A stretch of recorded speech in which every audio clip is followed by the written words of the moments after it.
सबसे इंपॉर्टेंट है writing an answer. No one is born perfect with respect to writing answers. I can tell you it is a science and which can be learned. सबसे important है, it is not that कि someone is a very good writer and someone you need a very flowery language, you need to be someone from BA, from Delhi University, from St. Xavier's, St. Stephen's. ऐसा कुछ नहीं है. It is a science. If you follow this science, definitely you can write very good answers, very good answers. ठीक है. It is not an essay competition where they are trying to check your English level. ऐसा नहीं है. ये सबसे important चीज है. Make sure आज से दिमाग में ये हटा दो कि you required a very good language और you need command over language. ठीक है, सबसे इंपॉर्टेंट है. As I always say, what you require is strong content. You require knowledge, and हमेशा मैं बोलता हूं knowledge is the king, content is the king in UPSC examination. ठीक है. नेक्स्ट इंपॉर्टेंट थिंग आता है, व्हाट इज, जब आपके पास मतलब एज अ यूपीएससी एस्पिरेंट जब भी आप कोई क्वेश्चन देखते हो, व्हाट इज द जनरल मतलब क्या मतलब how things go in your mind if you decipher things. So you see a question that, so what happens after you see a question. मतलब I'm trying to tell you कि क्या क्या छोटी चीजें होती हैं in the process and how you need to focus on each and every part. You see a question, what happens is this information goes to your brain, and what brain tries to do is brain tries to retrieve information according to the question. So the first part is, once you see a question, there is, you try to identify यार इस question में क्या demand है, and you try to ask those questions to the brain कि यार ये तीन चीजें मुझे चाहिए from the knowledge which I have in my brain, जो भी stored knowledge है, I need these three things from this question or to answer this question. So this information goes to the brain tries to, अगर उसके पास direct information है वो directly आपको दे देगा कि why transparency is important, why accountability is important. अगर आपके पास directly point है नहीं है. सेकंड होगा, अगर उसको डायरेक्टली इंफॉर्मेशन नहीं पता है वो क्या करेगा, it tries to connect links. अगर उसको पूछा कि why good governance is important, वो क्या करेगा, it would try to take points from transparency accountability से पॉइंट लेगा, and it tries to explain to the demand of the question. तो सबसे इंपॉर्टेंट है क्वेश्चन. सबसे important process in the examination I considered is why students after writing 20 questions, after completing the paper, still they are not getting the answer, not getting the score, is the first problem, that is demand. ये right questions नहीं पूछते हैं brain को. They do not see the question, they are not able to decipher the question. सबसे important step है, student miss this process. I would like to tell you, अगर आप demand identify करते हो, no matter आपने सिर्फ points लिख लिए, मैं क्वेश्चन आपको एग्जांपल के थ्रू बताऊंगा कि हाउ मतलब क्या होता है डिमांड आइडेंटिफिकेशन. एंड तो सबसे इंपॉर्टेंट पार्ट है demand identification, identifying what are the three sub parts और two sub parts in that question which you need to write. सबसे important, and these question you need to ask your brain कि यार मुझे ये तीन aspect में मुझे चाहिए. So why decentralisation is important, and why what is the impact of decentralisation of power. मैं एग्जांपल के थ्रू बताऊंगा. तो सबसे इंपॉर्टेंट है you ask question, you identify demand, you ask your brain, you try to retrieve. अब problem क्या हो रहा है कि हम रोज daily, why we are focusing on retrieving, why we are focusing on brainstorming, is because retrieval is important. अगर आप इसकी प्रैक्टिस नहीं करते हो, डेफिनेटली क्या होता है कि आपके पास नॉलेज है ब्रेन में, but retrieval is an important process. Remembering things, trying to bring out points from your brain is also an important process. यहां भी बहुत सारे स्टूडेंट्स क्या करते हैं, दे मिस आउट. तो first is identification of demand of the question, second is retrieval. आपको लगता है कि मतलब जब आप आंसर देखते हो, मॉडल आंसर, आपको लगता है ये तो सारे पॉइंट्स मुझे पता थे, why I could not right these points. The reason is you have not practiced retrieval of the questions. Retrieval of the memory, retrieval of the content is also important. You can write any question. मैं आपको example के साथ बता सकता हूँ. ठीक है, तो I'll tell you the process में क्या होता है, because after that you will understand कि किस, once your brain gives you an answer, it gives you points. The next point is how do you put it in a structure. कि आप उसको कैसे ब्रेक डाउन करते हो. जब आप लिखते हो तो उसको कैसे ब्रेक डाउन करते हो. ठीक है, this is the actual process what happens. तो फर्स्ट इज यू मतलब जब भी आंसर राइटिंग करना है, you can not just focus on writing answers without knowing what you need to focus on. First is, as I told you, identifying demand of the question. आज के test में even if you identify demand of the question, you are a winner. You are a winner. कि क्या पूछा है, ठीक है, आपको उस पर पॉइंट्स नहीं आते रहेंगे, you might not know exactly what मतलब the exact answer, but identifying कि यार ये पूछा है, ठीक है, I might not know the answer, you will try to apply your knowledge, सबसे इंपॉर्टेंट है। Second is trying to retrieve, and third is putting that knowledge in a very structured format, very structured format. तो ये सबसे important है। मेरे ऐसे दोस्त थे जिनको आंसर राइटिंग स्ट्रक्चरिंग कुछ नहीं पता था। In one of the UPSC मेरे पेपर में भी मेरे पास टाइम कम था, व्हाट आई डिड वाज जो पूछा है मैं उतना ही लिख के आया। कभी कभी मैंने इंट्रोडक्शन भी नहीं लिखा, कंक्लूजन भी नहीं लिखा, क्योंकि टाइम कंस्ट्रेंट था। लेकिन जो पूछा है अगर आप वो लिख के आते हो, डेफिनेटली आपको ज्यादा नंबर मिलेंगे, rather than focusing on introduction. मतलब वो सीक्वेंस नेसेसरी है, लेकिन सबसे इंपॉर्टेंट है डिमांड को एड्रेस करना, डिमांड को एड्रेस करना, ठीक है, ये एक इंपॉर्टेंट है। तो फर्स्ट आपको प्रोसेस समझ आ गया कि क्या इंपॉर्टेंट प्रोसेस है। तो फर्स्ट आज के पेपर में आपको यही करना है कि डिमांड ऑफ द क्वेश्चंस को फोकस करना है। जितना ज्यादा आप डिमांड पर फोकस करोगे, आइडेंटिफिकेशन पर फोकस करोगे, उस हिसाब से क्या करोगे, आप क्वेश्चन करोगे आपके ब्रेन को, एंड रिट्राइवल इजीली हो जाएगा। अगर आप गलत क्वेश्चन पूछोगे, गलत डिमांड आइडेंटिफाई करोगे, तो क्या होता है, गलत इंफॉर्मेशन ब्रेन देगा, आप लिखोगे लेकिन क्या होगा, वो गलत आंसर रहेगा। One of the most common thing what I would do is read the question 2-3 times. सबसे इंपॉर्टेंट है, फर्स्ट गो में डिमांड आइडेंटिफाई करना बहुत डिफिकल्ट है। यूपीएससी के question, these are difficult questions, these are analytical questions, तो you have to read the question 2-3 times, you have to ask इसके 2-3 part क्या है, 2-3 सब पॉइंट्स में क्या लिखूंगा इसमें, जिससे ये आंसर 2-3 सब पॉइंट्स क्या रहेंगे। तो ये सबसे इंपॉर्टेंट प्रोसेस है। देन इंपॉर्टेंट पार्ट है कि do you write in para या points. The clear answer is you need to write in points. Why you need to write in points is, मैं आपको बताता हूं, clear cut scientific reason is you can write more, you can give more information, you have limited words, you can tell the evaluators that you have right information, ठीक है। It is easy to complete the paper also when you write in points. Points is not, your point should not be 3 line points, it should be maximum 2 line का point हो सकता है। 1 line का भी self explanatory point है, क्योंकि वो examiner ने इतने पेपर चेक कर दिए हैं, तो what he thinks is, what he wants is, यार उसने कीवर्ड भी देख लिया ना, ही वुड मूव फॉरवर्ड। वो आपका ग्रामर नहीं पड़ेगा कि आपने ग्रामेटिकली राइट किया है, you need to be grammatically right, but the important is have you addressed, have you written the keyword, have you addressed the key point. अगर वो आपने 1 लाइन में लिखा है, 3 लाइन में, व्हाट यू चेक 2-3 पेपर्स, आपके दोस्तों के आप पेपर देखो, आपको रियलाइज होगा यार कौन सा इजी है। जितना आप लाइफ एग्जामिनर की इजी करोगे उतने ज्यादा नंबर मिलेंगे। तो what I would suggest is 3 line के पॉइंट नहीं लिखना है, जो भी आपका नॉलेज है वो मैक्सिमम 2 लाइन या minimum 1 line complete grammatical sentence में 1 लाइन में होना चाहिए, ठीक है, ठीक है।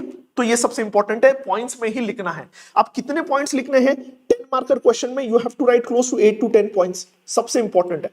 जब तक आप पॉइंट्स नहीं लिखोगे, if you see all the toppers, I have analysed rank 1 to rank 10 के papers from last 2-3 years, one thing is important, जितने आप ज्यादा पॉइंट्स लिखोगे उतने ज्यादा नंबर मिलेंगे। 20 मार्कर्स या 15 मार्कर्स में यू 12 to 15 पॉइंट्स लिखने ही है। This is a must, this is a must. कभी कभी नंबर कम आएंगे, but ideal thing what I want you to do is write this many points, ideal है, ठीक है। ये सबसे इंपॉर्टेंट है, सबसे इंपॉर्टेंट चीज मैं बोलना चाहता था। नेक्स्ट इज जब अब next important thing is how do you structure answer. अगर ये फ्रेमवर्क आज का अगर आप फॉलो करते हो ना, जो मैं बताने वाला हूं, आपका हैंडराइटिंग बुरी है, आपके पास टाइम कम है, आपका हर एक आंसर टॉपर आंसर्स लगेगा if you follow this structure. ये ध्यान दिमाग में डालो। आपको answer similar, you will check your answer with rank 1, आपको लगेगा यार I have reached that point. ये सबसे इंपॉर्टेंट है, ये स्ट्रक्चर फॉलो ही करना है सबको। इसके बाद आज से no one would ask me sir answer कैसे लिखना है। अगर ये स्ट्रक्चर नहीं रहेगा तो हम आपका पेपर भी चेक नहीं करेंगे, क्योंकि ये ट्राइड एंड टेस्टेड है। It has been followed by all the, ये जो स्ट्रक्चर हमने डेवलप किया सारे टॉपर्स के साथ, मतलब उनके एनालिसिस के बाद ये हमने स्ट्रक्चर डेवलप किया है। तो I want you to follow this structure, सबसे इंपॉर्टेंट है। तो मार्क इन योर ब्रेन कि ऐसे ही लिखना है, इसके सिवाय कोई दूसरा ऑप्शन नहीं है। First is while you see a question, I would request give at least 30 seconds to 1 minute to identify the demand and address की कौन से पार्ट से, इसको टाइम दीजिए। Do not randomly start the writing answer, give 30 seconds. यार इसमें मैं क्या सब पॉइंट्स है, मैं इंट्रो क्या लिखूंगा, कंक्लूजन क्या लिखूंगा, एक 30 seconds 1 minute 30 seconds to 1 minute का आप टाइम दीजिए, बहुत इंपॉर्टेंट है। Second is once you have a paper, this is your question, the intro part intro parts come in intro intro या introduction में intro you do not have to write intro but आपका intro कितना हो सकता है it has to be 1/5 of the paper 1/5 of the paper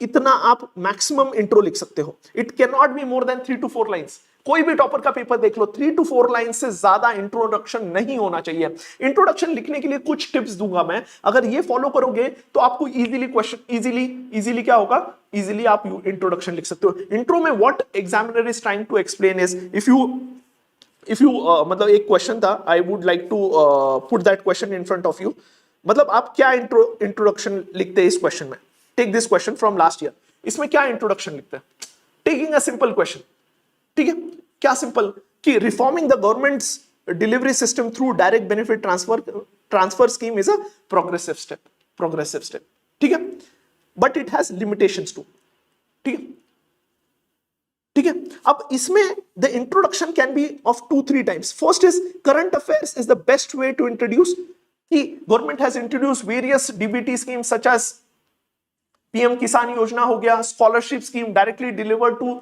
students account pension scheme directly delivered to ठीक है definition हो सकता है but if you can link it with current affairs क्योंकि ये करंट अफेयर्स से क्वेश्चन आया आस्क एवरी टाइम कि यार इसका कोई करंट अफेयर्स से रिलेशनशिप है क्या इस टॉपिक का रिलेशनशिप है इस टॉपिक का रिलेशनशिप है यू हैव टू आस्क कि पीएम किसान हो गया state government has also launch similar schemes where there is direct benefit transfer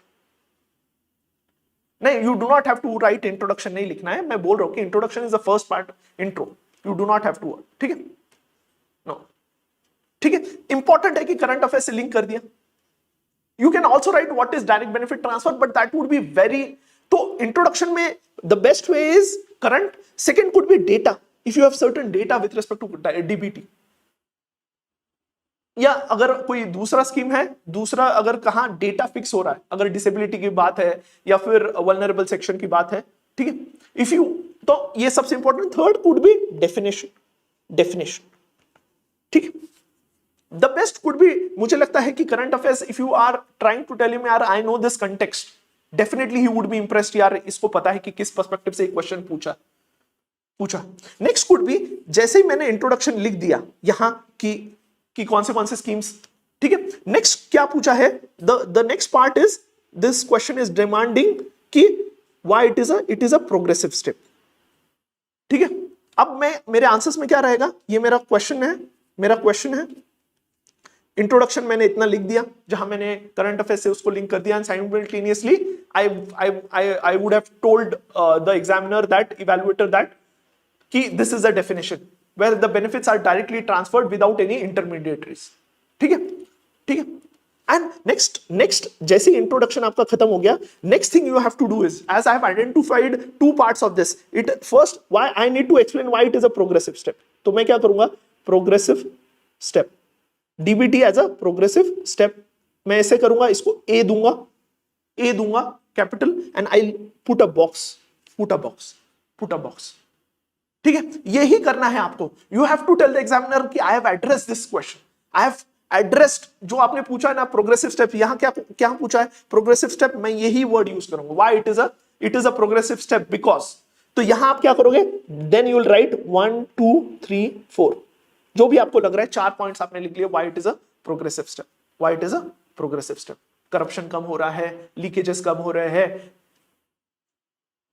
decentralisation हो रहा है दे हैव मोर चॉइसेस ठीक है एडमिनिस्ट्रेटिव बर्डन कम हो रहा है all the benefits it gives choices जो भी प्रोग्रेसिव स्टेप क्यों है बेटर टारगेटिंग हो रहा है right then the question next part is it has limitations also तो लिमिटेशंस जो वर्ड ऊपर लिखा है वही आपको नीचे लिखना है ये लिमिटेशंस आपने लिख दिया then again you have to write 1 2 3 4 यही होगा यहां क्या होगा बी आएगा ये विद इन द लाइन आएगा बी करके ए बी उसको दिखना चाहिए कि you have asked this I have written this अब यहां क्या हो सकता है अगर मैं प्रोग्रेसिव स्टेप बताना चाहता हूं तो I could have drawn a diagram here why it is a progress DBT से क्या हो रहा है मैं ऐसे फ्लो चार्ट भी बना सकता हूं तो फ्लो चार्ट और diagram could help in the explanation of one of the parts ठीक है अब लिमिटेशंस मैं लिखूंगा तो लिमिटेशंस कुड बी क्या लिमिटेशंस हो सकती, क्या लिमिटेशंस हो सकती है? Can you think direct benefit transfer के क्या लिमिटेशंस हो सकती है? ठीक है, ठीक है, अगर आप इसको सेग्रीगेट कर पाओ, इसको सेग्रीगेट कर पाओ कि there could be fiscal limitation, fiscal limitation, ठीक है, what it could lead to is, ठीक है, infrastructure related issues, infrastructure limitations and limitation with respect to control over use, control over use, ठीक, ठीक है, ठीक है। तो अगर आप जो भी पूछा है अगर उसको आप डिवाइड कर पाओ, सब कैटेगराइजेशन कर पाओ, अगर उसको फ्लो चार्ट्स टेबल फॉर्मेट में लिख पाओ, तो ही वुड थिंक यार इसका तो थिंकिंग बहुत बहुत क्या है, he is well researched and उसने सोचा है हर एक बार, ठीक है। अब आएगा जब कंक्लूजन आएगा तो क्या लिखोगे, then conclusion means is the ending, so ending is DBT is a very good step towards citizen centric governance, but what you need to write in the conclusion, but we need to overcome its flaws by ensuring that there is digital literacy, there is jam connectivity, there is empowerment, knowledge empowerment of the citizens so that they use the money at the right place, use at the right place. It is a progressive step towards maximum governance, minimum government.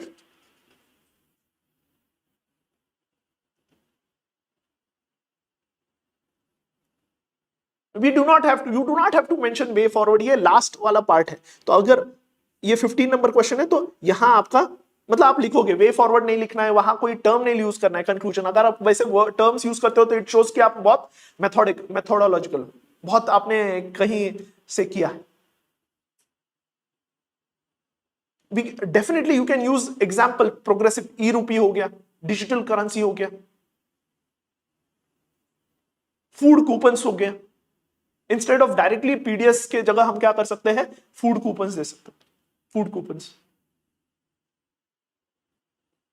ठीक है। So what I wanted to tell you through this, अगर आज अगर आप test में अगर ये follow नहीं करोगे, ये फॉर्मूला अगर फॉलो नहीं करोगे, definitely we are not going to check your paper, we are not going to check your paper, ठीक है।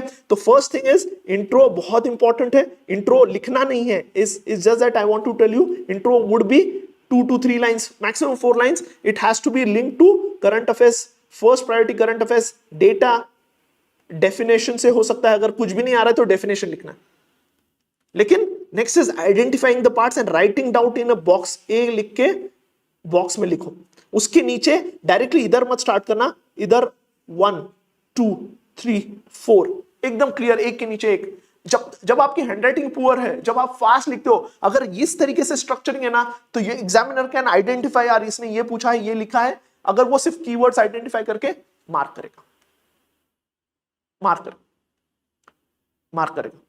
तो the crux of today session is to tell you कि इट इज, ठीक है, अगर आपको ये स्ट्रक्चरिंग समझ आ गया, देन कम्स उसके बाद क्या रहता है, अगर आपको पता है ऐसे ही लिखना है, अब ये ऑप्शनल में भी काम आएगा, जीएस के भी हर पेपर में काम आएगा, जीएस के भी हर पेपर में काम आएगा। एंड यू चेक टॉपर्स की कॉपीज निकालो, सब टॉपर्स की कॉपीज निकालो। अगर ये स्ट्रक्चर नहीं मिला, indirectly everyone is following this, they are not writing 2-3 बड़ा पैराग्राफ्स, मैक्सिमम 2 लाइंस का वो हो सकता, ठीक है, क्योंकि आपके पास वर्ड लिमिट है ना, 150 वर्ड्स में ही लिखना है। अगर आप बड़े लाइंस लिखोगे तो you will cross the word limits, negativity, ठीक है। So this is an important thing which you need to follow. आज से मन बना लो कि नो मैटर आपको पॉइंट्स आ रहे नहीं आ रहे, 2 पॉइंट्स आएंगे, 3 पॉइंट्स आएंगे, 1 पॉइंट भी आया, लेकिन स्ट्रक्चरिंग सही रखो। Examiner would be very happy, यार इसने जो पूछा है, इसने आइडेंटिफाई किया है, ये लिख रहा है। एंड डेली एक प्रैक्टिस करना जरूरी है। प्रैक्टिस क्या करो, पीवाईक्यूज लो, कोई टेस्ट सीरीज मत लो, पीवाईक्यूज लो एंड उसको स्ट्रक्चर करो सिर्फ आपके आंसर्स को, कि इसका डिमांड ये है, इसमें इंट्रोडक्शन में ये लिखता, इसका सेकंड डिमांड ये है, इसके कंक्लूजन में ये लिखता। अगर इतना भी करोगे ना रोज 4 से 5 क्वेश्चंस का, you will see a tremendous improvement in your answer, tremendous improvement. ये बहुत इंपॉर्टेंट चीज है, ये सब लोग मिस कर जाते हैं। मैं बोलता हूं कि कंटेंट आएगा, कंटेंट आएगा धीरे धीरे, रिवीजन के साथ कंटेंट आएगा। We are working on content, we are working on brainstorming. हम दो चीज पर तो ऑलरेडी काम कर रहे हैं। हम क्या कर रहे हैं, हम कंटेंट पर काम कर रहे हैं, कंटेंट को रिट्राइवल पर भी काम कर रहे हैं ब्रेनस्टॉर्मिंग थ्रू सेशंस में। ब्रेनस्टॉर्मिंग का इंपैक्ट धीरे धीरे आपको समझेगा कि जहां आप रिकलेक्ट कर पा रहे हो। सेकंड इंपॉर्टेंट है, जब भी आपको points, see while generating points I would try to tell you कि क्या क्या चीजें आप ध्यान में रखते हो जिससे आपको रिकलेक्शन में ध्यान आए। ठीक है, फर्स्ट इज जब भी पॉइंट्स जनरेट करने हैं ना, अगर आपको नहीं आ रहा है पॉइंट्स जनरेट नहीं, उससे सराउंडिंग टॉपिक्स को सोचना स्टार्ट करो। जब भी गुड गवर्नेंस का तो मैं ट्रांसपेरेंसी अकाउंटेबिलिटी सर्च करूंगा, करप्शन के तो उसके सिलेबस के अराउंड के पॉइंट जनरेट करो। सेकेंडली जब वही भी तभी भी नहीं आए तो आप क्या करो, syllabus take from GS1 to GS4, GS1 to GS4, GS1 to GS4। ठीक है, there is one more question which I wanted to take. ठीक है, ठीक है, अब ये सारे PYQs है। प्रॉब्लम क्या होता है कि हमारा ब्रेन ट्रेन नहीं है। आपको लगता है कि मैं एग्जैक्टली उधर जाके ये करूं, ट्रेनिंग दो, आइडेंटिफाई ये प्रोसेस, ब्रेनस्टॉर्मिंग की प्रोसेस, कंटेंट आएगा धीरे धीरे। Finally I would like to tell you, एक सबसे इंपॉर्टेंट है कि एग्जाम में 10 क्वेश्चन ही डायरेक्टली आएंगे, 10 से 12 क्वेश्चन, मैक्सिमम 12 क्वेश्चन। अगर आपका बहुत अच्छा पढ़ा, 12 question, 10 question on the spot आपको आंसर बनाना है। एंड ये सबके साथ है, जैसे प्रीलिम्स में भी सिर्फ 30% क्वेश्चन आ रहे हैं सबको, 70% ऑन द स्पॉट, इधर भी यही हो रहा है। यहां क्या काम आएगा, एप्लीकेशन ऑफ नॉलेज। आज के टेस्ट में भी ऐसे कुछ 2-3 क्वेश्चन रहेंगे जो हमने पढ़ा ही नहीं है, but you are going to try it. At least आप स्ट्रक्चरिंग करोगे चीजों को, एटलीस्ट आप ये करोगे। ठीक है, आप लिंक करना स्टार्ट करो आज, GS1 टू GS4 सिलेबस से लिंक करना स्टार्ट करो। ठीक है, ठीक है, ठीक है। डिसेंट्रलाइजेशन, अब इस क्वेश्चन में क्या इंट्रोडक्शन रह सकता है? Decentralization of power has started with various initiatives of government of India through such as 73rd amendment, 74th amendment.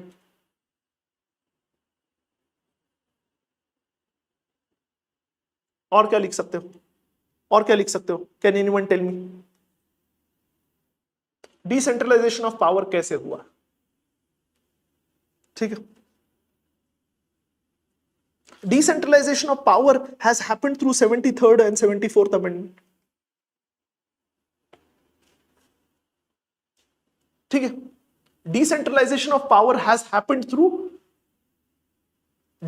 devolution of finances also. So now 15th 14th finance commission, 15th finance commission has given more finances to directly, they have directly transferred finances from central government to state government to PRIs. Very good. ठीक है, ठीक है, introduction है। अब क्या इसमें क्या पूछा है? To what extent in your opinion decentralization of power has change the governance landscape? Yes, it has changed. अब टू व्हाट एक्सटेंट आपको बताना है कि टू व्हाट एक्सटेंट, तो आपको पहले क्या बताना है? हाँ, पॉजिटिव चेंजेस हुए। क्या पॉजिटिव चेंजेस है? सिटीजन सेंट्रिक एडमिनिस्ट्रेशन हो गया, विमेन एम्पावरमेंट हुआ है, participation of every section of the society, moving towards representative democracy. ठीक है, मूविंग टुवर्ड्स रिप्रेजेंटेटिव गवर्नेंस में क्या इंपॉर्टेंट है? Governance, the administration have come closer to public, there is more accountability through tools such as social audit हो गया, citizen charter हो गया, there is decrease in corruption, women empowerment बढ़ा है in the governance. ठीक है, but there are still challenges. अब challenges लिखो एंड लास्ट में क्या करो, गवर्नमेंट की स्कीम्स लिख दो, वो वे फॉरवर्ड में what government is trying to do. ग्राम स्वराज अभियान हो गया,